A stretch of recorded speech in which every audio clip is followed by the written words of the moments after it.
E aí, beleza? Vamos assistir aqui João Carvalho passando pano pra Mao Tse Tung, né? Quem diria? Já dá o like, se inscreve no canal aí pra dar aquela moral.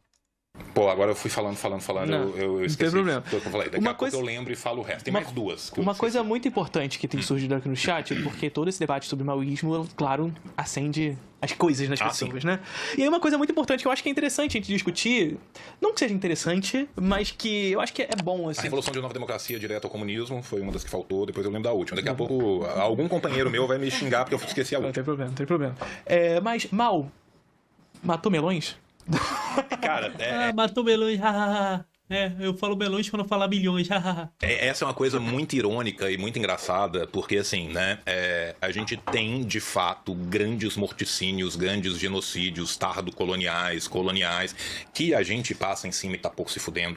Né? Não é que o pessoal tá pouco se fudendo, cara. É que não tem gente ativamente dedicando a vida pra defender isso, né? Diferente que vocês fazem com Stalin, Lenin, Stalin e Mao Tse Tung, principalmente. Né? Churchill, na África, antes da Segunda Guerra. Não só na África, na Índia, né? Tá, cadê os defensores de Churchill aqui hoje? Falando, sou churchillista.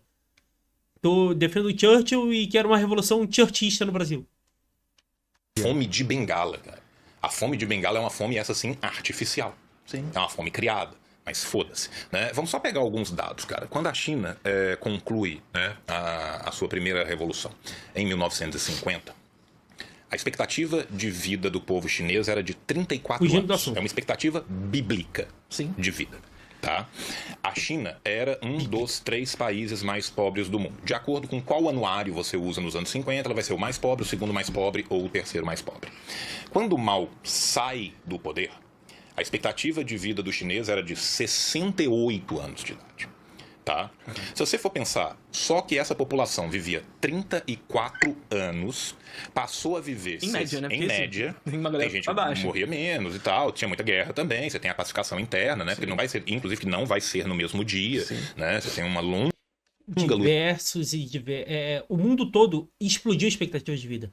Esse cara tem que lembrar que isso foi esse período tem a ver com a geração mais rica da história da humanidade, que são os boomers, e com o maior crescimento de produto, sei lá, um dos maiores da história da humanidade, que foi aquele período no meio do século XX, entendeu? Ou seja, todos os países aumentaram muito a expectativa de vida.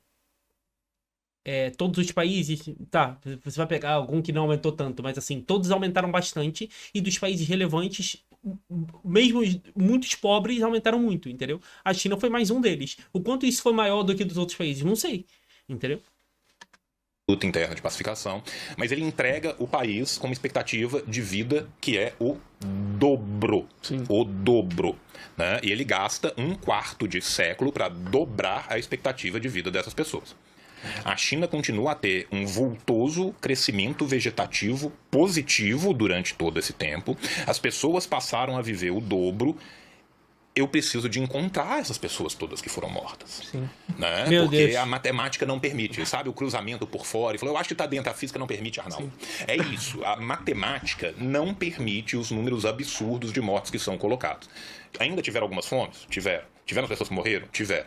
O grande número de mortes, que esse sim é um grande número de mortes real, que a gente pode colocar na conta, não só do Mao, mas de todo o Partido Comunista Chinês, né? Porque as pessoas têm uma ideia, muitas vezes, que figuras como Mao, figuras como Stalin, elas são onipresentes e onipotentes, né? Stalin era um demônio gigante que uma mão estava Exato. em Vladivostok e a outra em São Petersburgo. Mais ou menos isso.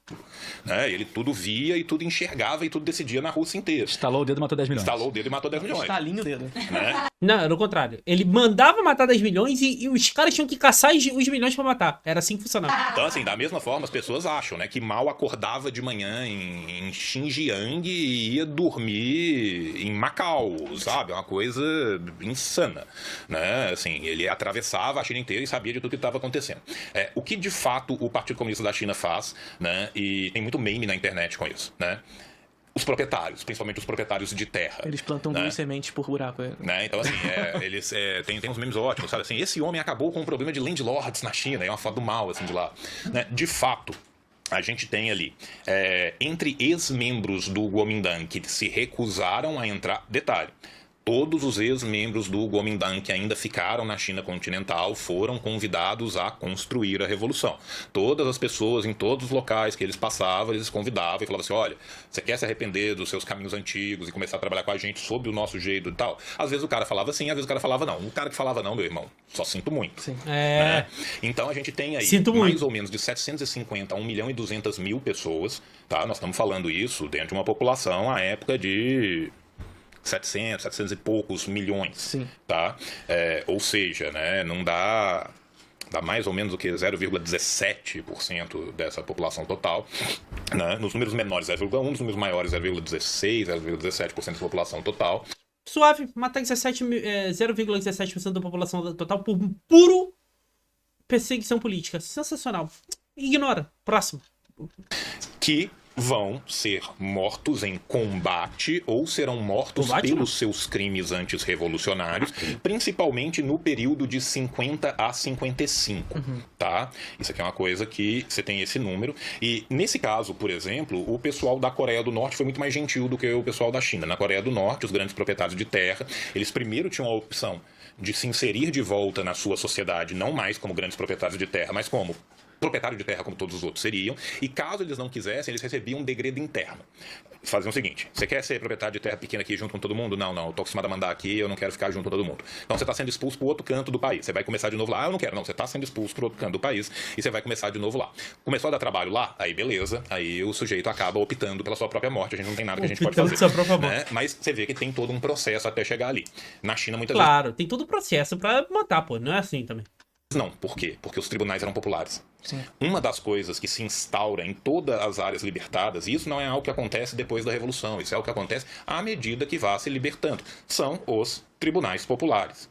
Então, em última instância, quem julgou essas pessoas não foi o Partido Comunista Chinês. Quem julgou essas pessoas foram as pessoas que sofriam na mão dessas pessoas. Sim. Aí você imagina uma pequena vila, né, aonde... Num contexto de revolução, né? Pô, pelo amor de Deus, né? Você tinha ali 600, 800, 1.200 pessoas, um cara ou duas famílias eram grandes proprietários e o restante inteiro da vila era praticamente servo dessas pessoas.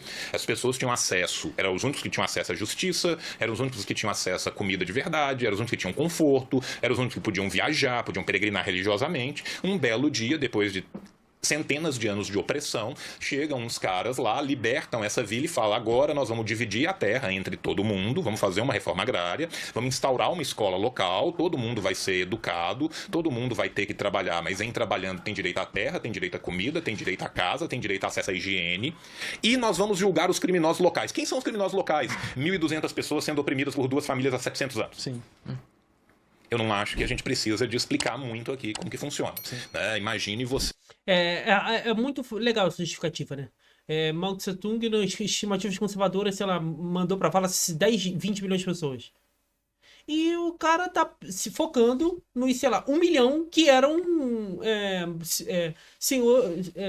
pessoas que tinham milhares de pessoas na servidão.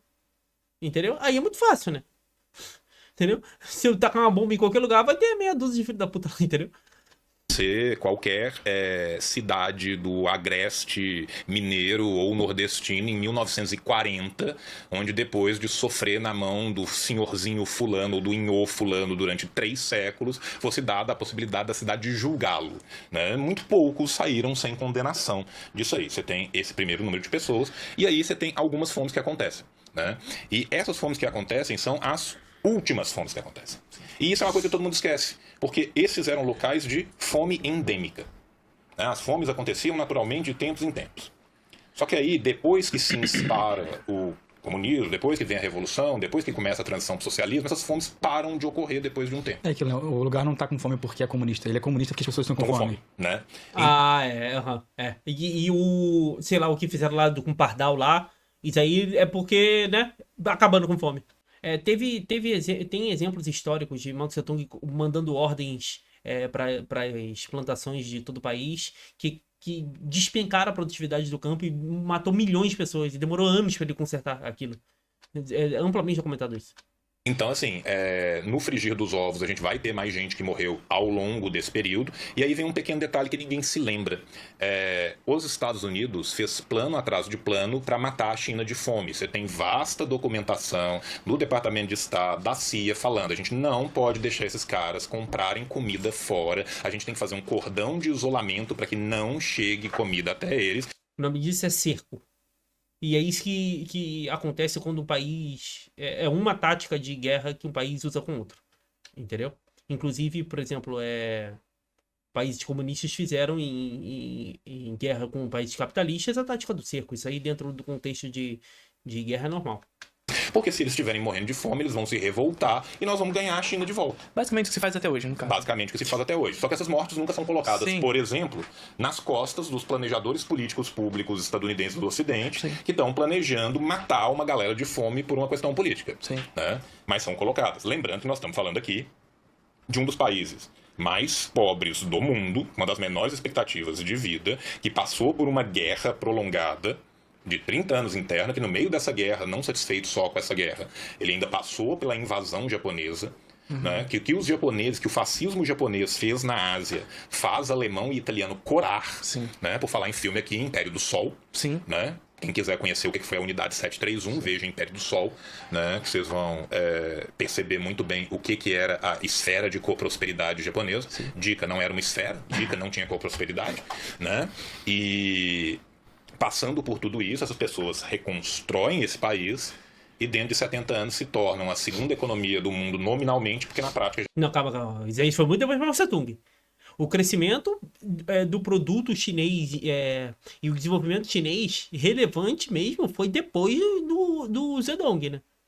Foi principalmente tem data, né? Que é a abertura abertura econômica do Xiaoping lá. Entendeu? Depois dele que explodiu a produtividade, que é basicamente quando voltaram com a propriedade privada de meios de produção. Ó, quem diria, né? Se você permitir as pessoas empreender e comprar, vender e lucrar, vai explodir o PIB per capita. Nossa. Primeiro, Sim. algo de certo foi feito aí. Sim. Né? Então, esse é o famoso mal matou melões. Né? E aí também os caras pegam qualquer tipo de dado e vão inflando. Sabe? Então, por exemplo, assim, hoje em dia os historiadores sérios vão fazer as estatísticas com base em levantamentos arqueológicos, em levantamentos de todos os dados, de todos os censos, de toda a documentação que tinha. Os caras não. Então, por exemplo, vamos imaginar que durante um período se tem uma mudança na qualificação étnica, e aí deixa de ser étnico quem nasceu numa região e você passa a ser étnico da sua etnia natural. Nós estamos falando de uma maioria de 93% de Han. Você tem várias outras etnias, outras 55 etnias, que os números vão decair na hora. Por quê? Porque o cara morava numa região não Han, mas ele era um Han. A partir do momento que meu censo conta a etnia e não o local de nascença, esse cara deixa de ser Li, deixa de ser Shu e vira Han de novo. O que o historiador ocidental faz? Morreram não sei quantos Li, morreram não sei quantos Shu. E os Han estão dividindo por brotamento. Não sei se o que ele tá falando procede, não. Né? Então, assim, eu não conto esses caras e eu conto esses outros caras que sumiram. Entende? Sim. Isso também é algo que já tinha sido aplicado à União Soviética. A União Soviética, a partir de 1929, passa a considerar a etnia de origem e não a etnia de habitação ou a etnia de nascença. Sim. Né? E nisso as pessoas somem. Então, por exemplo, quando a gente fala do Holodomor, o Holodomor ele é uma fome que começa no Baixo Volga, mas ele vai até a Ásia Central. Quando ele chega na Ásia Central, as populações da estepe, principalmente os cazaques, o que eles fazem? Eles saem do país dele e entram para dentro da China, que tem comida. Porque eles são populações nômades. Então, 400 mil cazaques somem num ano, e um ano depois, os 400 mil cazaques voltam. Esses 400 mil cazaques são listados como mortos. Não são listados como ressuscitados. Mas ninguém tá falando... Quando fala de Holodomor, as pessoas falam que o Stalin... propositalmente pegou a região, uma das regiões mais produtivas agriculamente da Rússia, da União Soviética, que era a Ucrânia, que produzia a parte absurda dos grãos, entendeu? E começou a confiscar valores absurdos da produtividade dos caras, mais de 90%, durante anos, e isso... o governo central da União Soviética sabia disso e permitiu milhões de pessoas morrerem de fome onde hoje é a Ucrânia. Então, assim, isso... Aí o cara tá, pra fugir disso, tá falando do cazaque lá, entendeu? depois, mas tem 400 mil casacos a menos, mataram 400 mil casacos. Listado como mortos por essa galera. Listado como mortos por essa galera e acabam virando mortos ucranianos, lá na casa do Nossa, cacete. cara. Né? Então tem muito disso também. Essas estatísticas, né, elas são... Mas nasceram aos 30 anos na China, no caso. Né? E nasce aos 30 anos. Então, assim, esse pura tipo de contextualização de é muito estatística, questão né? de contextualização de estatística e tal. Quando você vai fazer um balanço mais sério, e ninguém nega as mortes, você entende? Sim. Nós não estamos falando assim, o Exército Vermelho nunca matou ninguém e atacava as pessoas com beijos. Não, nós não estamos falando isso. Né? Inclusive, assim, grande parte dos detratores foram mortos. Na insurreição do Tibete tiveram mais centenas de milhares de mortos. Né? Aí quando a gente fala assim, tiveram centenas de milhares de mortos no Tibete, aí o povo canta, liberte o Tibete foi perseguido. Gente, como é que o Tibete era antes? Gente, vamos lá, né? Só para dar um exemplo do Tibete. O Tibete era uma teocracia onde somente aqueles mais altos dentro do monarcado budista podiam mandar, e eles tinham direito de mutilação punitiva das pessoas. Então era muito comum no Tibete o sujeito não apenas ser mutilado, mas ter o seu membro mutilado embalsamado e ter que andar com o seu próprio membro mutilado o resto da vida como sinal de vergonha. Inclusive, seja membro dos encontros. Né? Então, assim, é desse tipo de... Não mutilado, por favor. Não mutilado, por favor. Né? É desse tipo de coisa que a gente que as pessoas estavam sendo libertadas em Lhasa, né? E aí, quando se tem essas mortes, nesses confrontos, né? Porque vamos...